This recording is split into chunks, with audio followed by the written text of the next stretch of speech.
चलिए, आपको ले चलते हैं अंग्रेजों के जमाने की एक पुरानी जेल में। सोचिए, हवा में कैसी मायूसी होगी, है ना?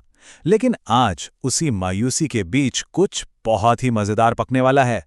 और ये कहानी भागने की नहीं, बल्कि कुछ ऐसा बनाने की है जो जेल की दीवारों को भी तोड़ दे।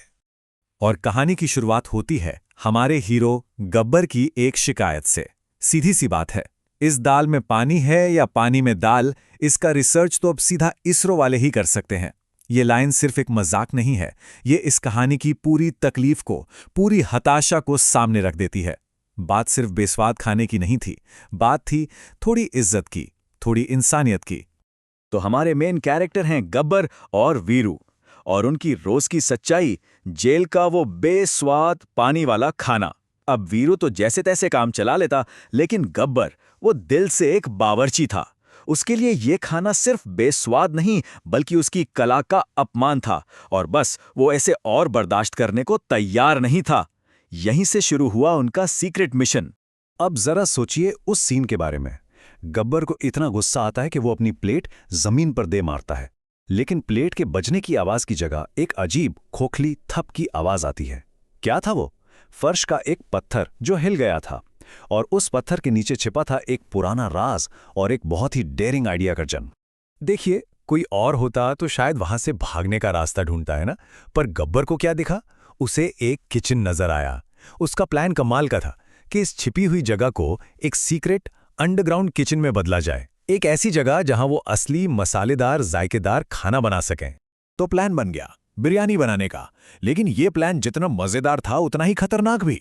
मतलब एक नॉर्मल सा खाना बनाना अब एक हाई रिस्क ऑपरेशन बन चुका था।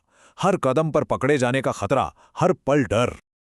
और अब कहानी में मजा आने वाला है, क्योंकि यहां टेंशन और कॉमेडी दोनों का तड़का लगता है। गब्बर और वीरू के सामने एक के बाद एक ऐसी मुश्किलें आई कि लगा अब तो गए काम से, अब तो पूरा प्लान चौपट हो जाएगा। और पहली मुश्किल का नाम था पिंटू, जेल का वो शक्की गार्ड जिसकी नजर सब पर रहती थी। उसने नोटिस कर लिया कि ये दोनों पेंगुइन की तरह क्यों चल रहे हैं। असल में वो अपनी पैंट में खोद कर निकाली हुई मिट्टी छुपा कर ले जा रहे थे। सोचिए, एक गलत कदम और खेल खत्म। लेकिन यहां गब्बर का दिमाग तेजी से चला। उसने ऐसा बहाना बनाया जो सुनने में भले ही खराब लगे, पर काम कर गया। उसने कहा, पानी वाली दाल से लूज मोशन हो गए हैं। बस ये सुनते ही पिंटू तो नाक बंद करके 9-2-11 हो गया। चलो, फिलहाल के लिए तो बला टली।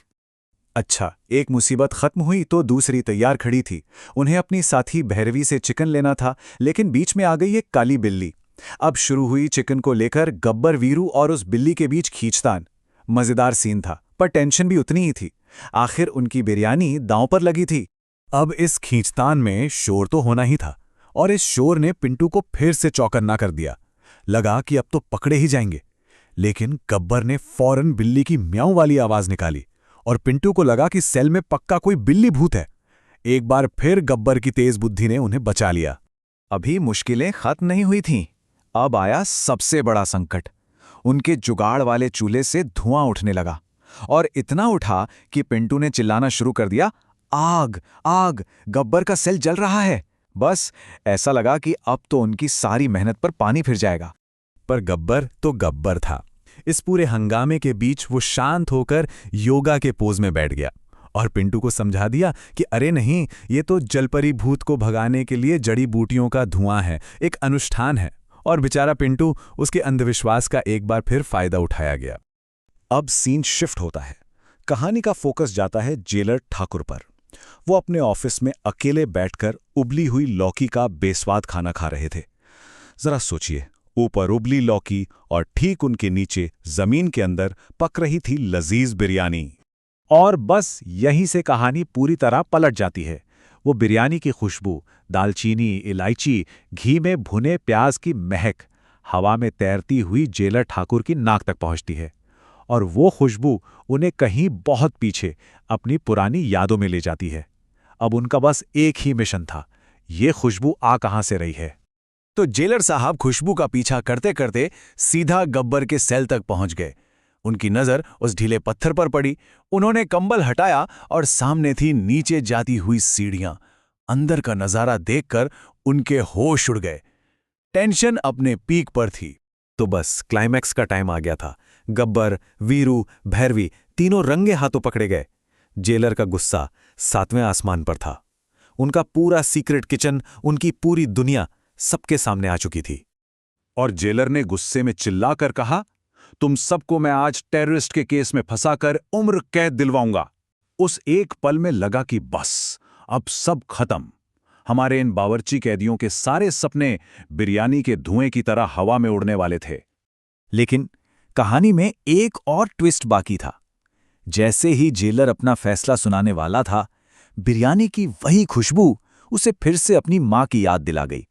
और वो सख्त गुस्से वाला जेलर, उसकी आंखों में आंसू आ गए। उसका सारा गुस्सा पिघल गया। गब्बर ने जेलर की आंखों में वो दर्द देख लिया था। वो समझ गया, और उस पल वो एक कैदी नहीं था। उसने एक प्लेट में बिरयानी निकाली और जेलर को दी। वो सिर्फ खाना नहीं था, वो एक बेटे का प्यार था। और उस एक प्लेट ने कैदी और जेलर के बीच की सारी दीवारें गिरा दीं।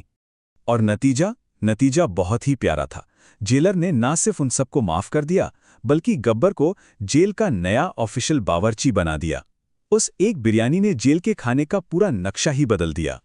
तो इस कहानी से हमें क्या सीखने को मिलता है? यही कि अच्छा खाना और थोड़ा सा प्यार नफरत की बड़ी से बड़ी दीवारों को भी गिरा सकता है। एक छोटे से काम ने पूरे जेल के माहौल को बदल कर रख दिया।